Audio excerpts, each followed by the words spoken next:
Всем привет! Prius 20. При нажатии на тормоза начинается скрипение.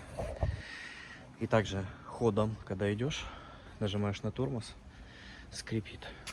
В итоге замена тормозов.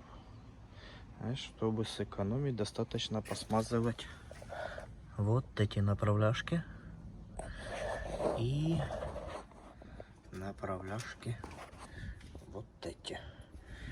Достаем, если целые пыльники, забиваем новую смазочку, вытираем старую, забиваем новую, прокручиваем пару раз и вставляем.